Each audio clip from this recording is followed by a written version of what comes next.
Prepare-se. A verdade sobre o Messias e a incredulidade judaica está prestes a ser revelada. Quando Jesus chegou, ele apresentou uma prova incontestável de que era o Messias.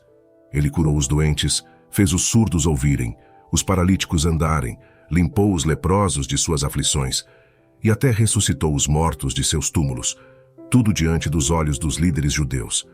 Eles também conheciam todas as profecias do Antigo Testamento sobre o Messias esperado e, mesmo assim, rejeitaram Jesus como o Messias.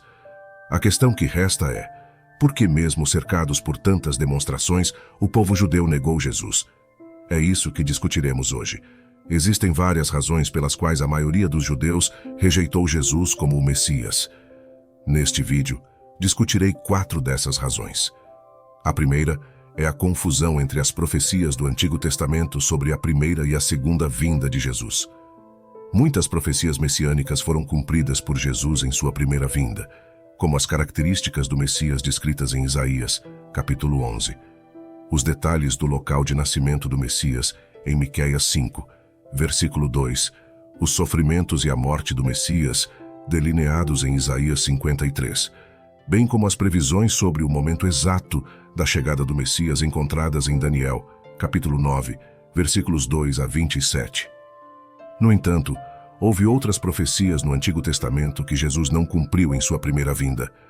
Estas últimas eram aquelas que os líderes judeus esperavam que fossem cumpridas. Quando perceberam que Jesus não atendia a essas expectativas específicas, concluíram que ele não podia ser o Messias que estavam esperando, o que os levou a rejeitá-lo. No entanto, há outras profecias que não foram cumpridas na primeira vinda de Jesus. A chave para entender essa dinâmica é reconhecer que os profetas do Antigo Testamento não perceberam que haveria um intervalo de tempo entre a primeira e a segunda vinda do Messias. Este intervalo permaneceu um mistério para eles. Portanto, quando Jesus não realizou todas as ações messiânicas previstas para sua primeira aparição, eles deduziram que ele não poderia ser o Messias.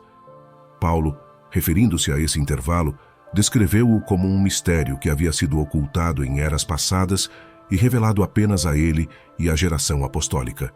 Segundo Paulo, esse mistério envolvia os gentios sendo co-herdeiros, membros do mesmo corpo e parceiros na promessa em Cristo Jesus por meio do Evangelho. Assim, a expectativa judaica, baseada nas Escrituras do Antigo Testamento, era que o Messias cumpriria todas as profecias em uma única vinda, sem reconhecer a distinção entre os dois adventos, não dividindo-os em 2 vindas. Deixe-me dar alguns exemplos do que eles esperavam que Jesus fizesse e que ele não realizou em sua primeira vinda. Mas primeiro, o contexto é muito importante para esta discussão. Na época em que Jesus começou seu ministério terreno, quando ele nasceu, o povo judeu estava sob severa opressão romana. Eles não eram livres para governar sua terra como desejavam. Então havia essa expectativa messiânica de que quando o Messias viesse, ele libertaria Israel de toda a opressão romana, estabeleceria um reino terreno onde o povo judeu seria o principal grupo que reinaria e governaria com o Messias em sua própria terra. Obviamente, sabemos que Jesus não fez isso durante sua primeira vinda, mas o fará em sua segunda vinda. Com esse pano de fundo, vamos falar sobre algumas das coisas que eles esperavam que Jesus fizesse. A primeira coisa que esperavam que ele fizesse era restaurar o reino a Israel. Você pode olhar as Escrituras, como Joel, capítulo 3, versículos de 1 a 17, que descrevem como, quando o Messias vier, ele purificará o mundo do mal. Você também pode olhar para outras profecias, como no Salmo, capítulo 2, versículo 6, que falam sobre o Messias que reinará com um cetro de ferro. Outras profecias, como Isaías, capítulo 2, versículo 4, mencionam que quando o Messias vier, ele trará paz ao reino, de modo que as pessoas não mais se preparem para a guerra. Até mesmo os próprios apóstolos de Jesus questionaram se ele cumpriria essas profecias do Antigo Testamento antes de subir aos céus. Note em Atos capítulo 1, pouco depois de Jesus ressuscitar dos mortos e antes de ascender ao céu, eles perguntaram: João batizou com água, mas em poucos dias vocês serão batizados com o Espírito Santo. Então, quando os apóstolos estavam com Jesus, eles persistiram em perguntar: Senhor, é neste momento que você vai restaurar o reino a Israel? Você vê mesmo os apóstolos, pessoas que haviam seguido Jesus por muito tempo. Acreditavam que o Messias, de acordo com as profecias do Antigo Testamento, libertaria Israel da opressão romana e estabeleceria um reino terreno. O que eles não perceberam foi que Jesus veio inaugurar um reino, mas não era o tipo de reino que estavam esperando. Note o que Jesus começou a pregar. Arrependam-se de seus pecados e voltem-se para Deus, pois o reino dos céus está próximo.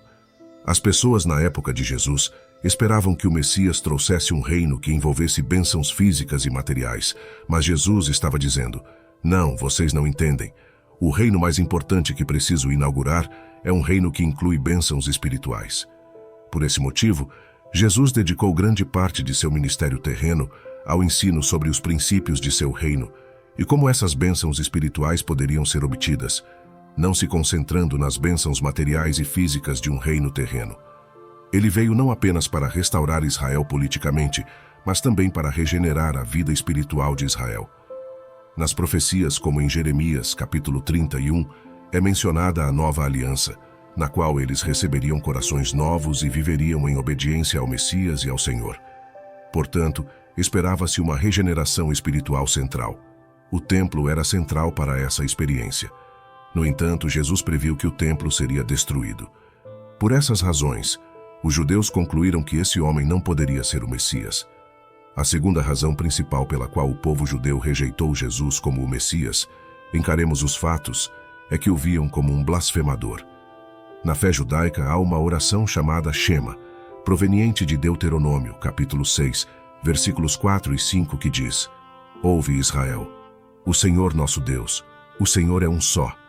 Amarás o Senhor teu Deus de todo o teu coração, de toda a tua alma e de todas as tuas forças. Esta oração é a declaração central da fé judaica, tanto que eles eram ensinados desde cedo e tinham que recitá-la pelo menos 2 vezes ao dia em seus serviços religiosos, reafirmando desde jovens que Deus é um. E então vem Jesus, desafiando essa percepção central. Jesus abordou temas de adoração, serviço, amor e honra dirigidos a si mesmo, o que gerou grande controvérsia entre o povo judeu. Eles se perguntavam: não, isso contradiz o que nos foi ensinado desde pequenos, que há apenas um Deus. A ideia de Deus encarnando em forma humana era inconcebível para eles.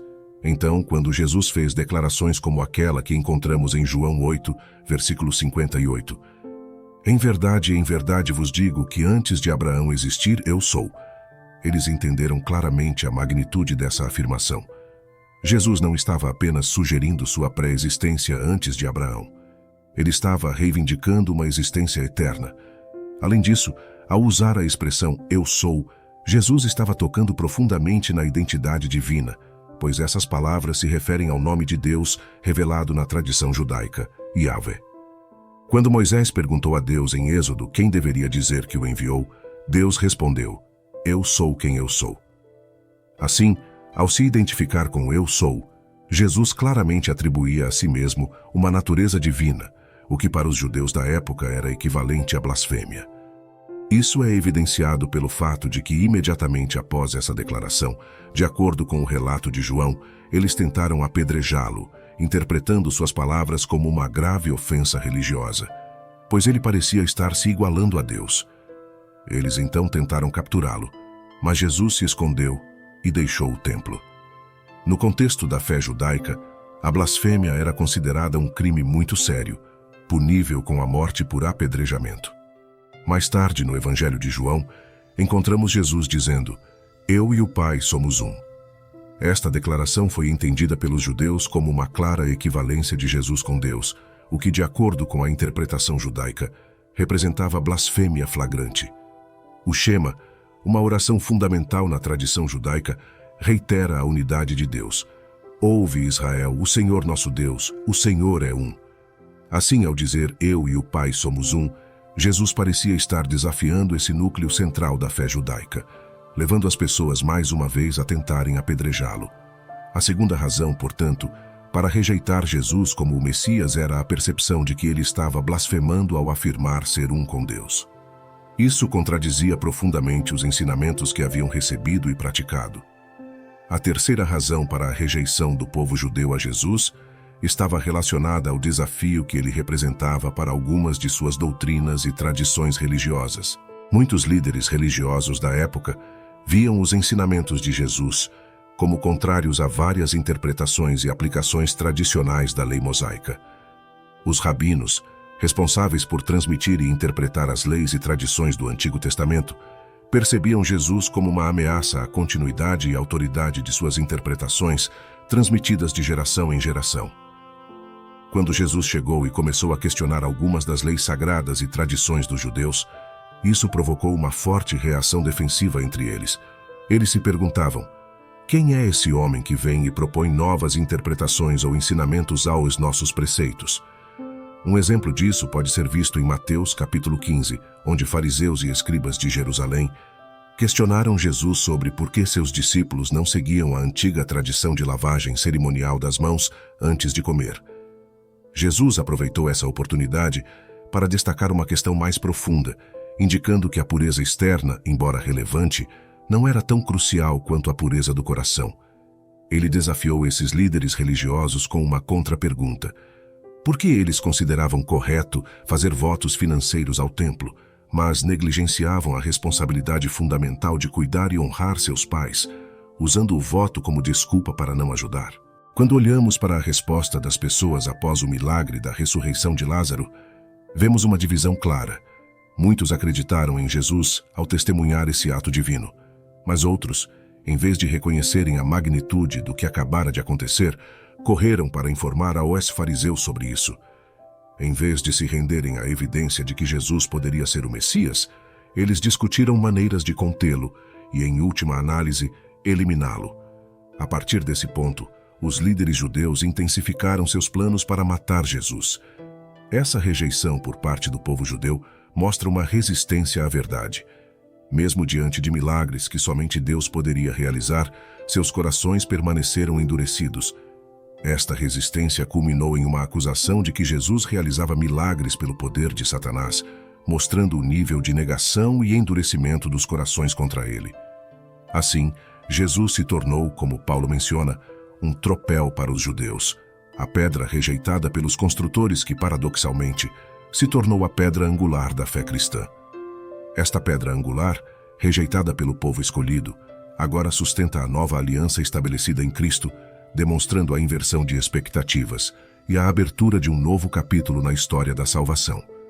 Em Romanos capítulos 9 a 11, Paulo explica que a rejeição de Jesus pelo povo judeu serviu como um meio pelo qual Deus abriu a porta para os gentios serem incluídos na família divina, oferecendo salvação além das fronteiras de Israel. Isso levou ao surgimento de uma nova geração de gentios, chamados a levar adiante a tocha da fé e ser uma luz para o mundo, continuando o plano divino de redenção. Paulo expressa um profundo desejo em seu coração pela salvação de Israel, reconhecendo que, embora o povo judeu tenha um zelo por Deus, esse zelo não se baseia em conhecimento correto. Ele observa que, em suas visitas a Israel, viu um povo dedicado à oração e ao estudo das Escrituras, mas que, segundo ele, carecem de entendimento do verdadeiro caminho de Deus para a justiça. Os judeus, segundo Paulo, se apegam ao cumprimento da lei como meio de alcançar a justiça diante de Deus, sem reconhecer que Cristo já cumpriu a lei, e que por meio dele as pessoas podem ser justificadas. Portanto, a orientação para os gentios, como sugere Paulo, é orar pelo povo de Israel, para que reconheçam Jesus como o Messias e compreendam o verdadeiro caminho para a justiça diante de Deus, que não é pela lei, mas pela fé em Cristo. O apelo é para que os gentios mantenham um coração de compaixão e intercessão pelos judeus, ansiando que experimentem a salvação oferecida em Jesus Cristo. Nossa atitude de coração para com nossos amigos judeus, inspirada por Paulo, deve ser de amor, respeito e oração por sua salvação. Paulo enfatiza que, embora tenha um grande zelo por Deus, o povo judeu em geral não compreendeu completamente o caminho de Deus para a justiça, que é pela fé em Cristo. Ele deseja ardentemente que os judeus reconheçam Jesus como o Messias e entendam que ele cumpriu a lei, proporcionando um novo caminho para se tornarem justos diante de Deus. Quanto às profecias sobre o Messias, é uma crença comum no cristianismo que muitas delas foram cumpridas na primeira vinda de Jesus, como seu nascimento, ministério, morte e ressurreição. No entanto, outras profecias, especialmente aquelas que falam de um reino terreno, e a restauração de Israel são vistas como eventos que se realizarão na segunda vinda de Cristo. Durante o milênio, Jesus estabelecerá seu reinado na terra, reunirá os judeus e estabelecerá uma era de paz e justiça. A discussão sobre a rejeição de Jesus pelo povo judeu é multifacetada e inclui perspectivas históricas, teológicas e culturais. Convidar para um diálogo sobre essas razões pode enriquecer o entendimento mútuo e promover uma busca sincera pela verdade. A mensagem central é manter um coração aberto e amoroso, buscando entender e respeitar diferentes perspectivas, enquanto compartilhamos nossa fé com graça e verdade. Convido você a se juntar à nossa comunidade engajada e crescente. Se você encontrou valor neste vídeo, imagine o tesouro de conhecimento e inspiração que os próximos vídeos têm para você. Inscreva-se agora, ative as notificações, deixe seu like e compartilhe sua opinião nos comentários. Compartilhe também com amigos e familiares que se beneficiariam dessa mensagem. Junte-se a nós nesta missão de iluminar mentes e corações, trazendo luz às questões mais profundas da vida e da fé.